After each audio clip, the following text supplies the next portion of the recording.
Welcome to Dollars and Cents Discuss. Today we have with us Loo Cheng Chuan, founder of the very popular 1M65 movement, and also a regular writer here with us at Dollars and Cents. So Loo, you recently wrote an article on Dollars and Cents titled "Why a Perfect Storm in the Stock Market Might Be Brewing, and Are You Ready for a Crash?" So in this article, you shared some very interesting insights on why you believe the financial markets could be in for a very rocky ride in 2021. We actually polled our audience on Telegram, and we had more than 1,500 respondents on our Telegram poll. About 33% of them actually say that they think that there will be a stock market crash in 2021, while 17% say they are not too sure, which leaves the other 50% thinking that the market will either do well or at least remain flat for the year. This answer seems to suggest that, even within our Dollars and Cents Telegram group, people are very divided about what they think would happen. Are you surprised by the answer? No.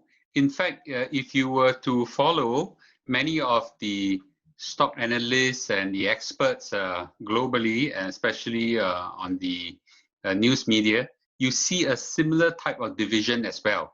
Okay, and I think that it is precisely this division that caused the entire stock market to experience over the last 6 months to 9 months. We see huge volatility. And we will continue to see this huge volatility moving forward, okay? And it is precisely because people are divided in their opinion that we will see market go up and down, up and down, up and down, okay? So I'm absolutely not surprised at this kind of division. Let's start off with the first reason that you mentioned in your article, which is the clear and present danger of inflation. So can you share with us more on why you think inflation will lead to a market crash? The reason why inflation tend to lead to some market corrections is because when there is inflation in the market, there's a fear that the central banks or the Federal Reserve will increase their interest rates. Once you increase interest rate, the cost of borrowing increases, and the stream of cash flow, especially for the tech stocks, that is projected over a long period of time, the stream of cash flow is now worth less, which means that the stock market value of this tech stock will become less. And that's why the NASDAQ is hit far worse than the S&P 500 in these inflationary fears, okay?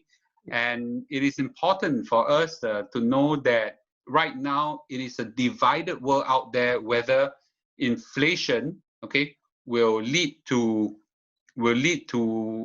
a interest rate increase, because the Federal Reserve have repeatedly come out and say that they will condone, a certain level of inflation, okay, because they believe that it's just transitory.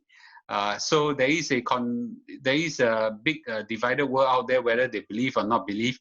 And this is seen also in the stock market. At one moment they believe, at one moment they don't believe, and it goes up and down. So here's the dilemma, right? Because if I'm afraid of inflation, I want to beat inflation, so I invest. But at the same time, what we're saying here is that there could be that potential that, if interest rate does go up in order to, curb inflation, then the stock market will take a tumble, maybe a crash, right? Should we invest? Should we continue investing, or, so that we can beat the inflation rate?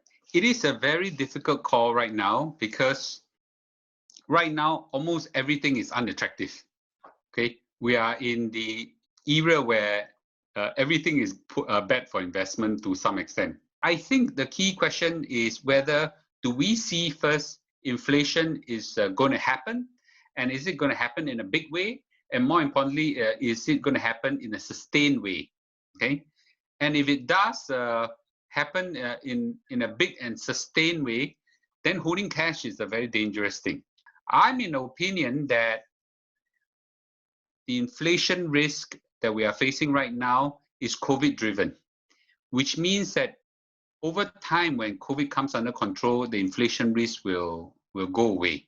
Okay, will we see inflation in short to mid-term? I think we will. We are already seeing it. Okay, we are seeing property prices in Singapore rising up because there's just not enough BTO flats, and people who are getting married can't wait, and they actually go to resale flat and bid up prices, and then those people who sold the flats to these newlyweds will go on to buy bigger houses and things like that.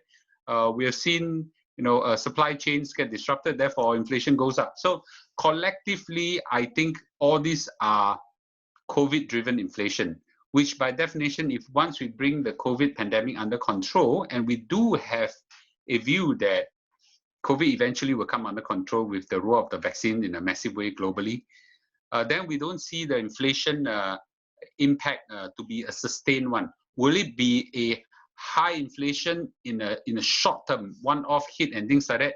Yes, I think the risks are very high on that.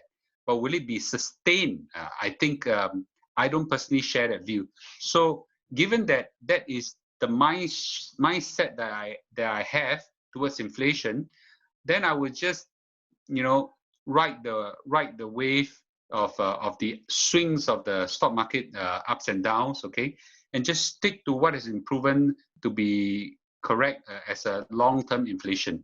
So I wouldn't be in a rush to try to fight this inflation that I think is more or less, in the words of Federal Reserve Chairman, transitory. Although transitory can be, painful and scary.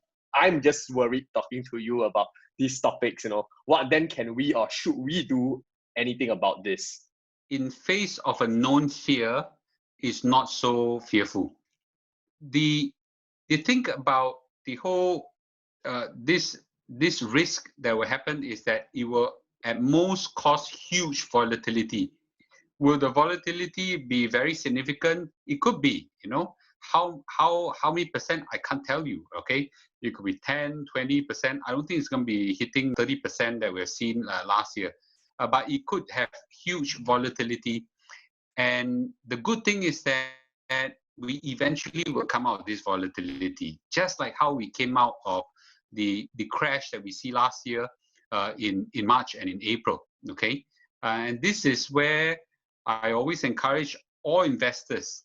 First of all, you should only invest in time-proven strategy that has survived a long period of time and through all market cycles. So I encourage everybody to look for a S&P 500 or globally diversified fund or ETF to invest in.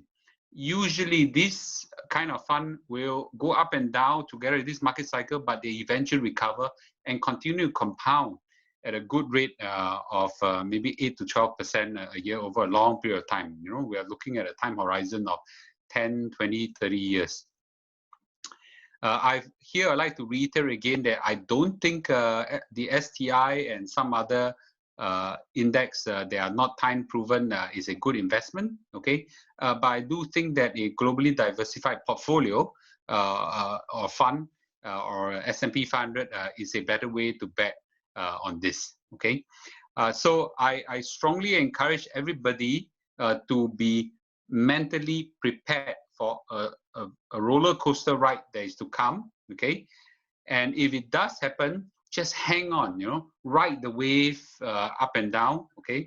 Thanks for sharing, Loo. Always a pleasure to get your views on topics. And for those of you who are watching this, we hope this discussion has been useful for you, wherever you are watching it, whether in Singapore or outside of Singapore. Continue to stay safe, both in terms of your physical health and also in terms of your financial health.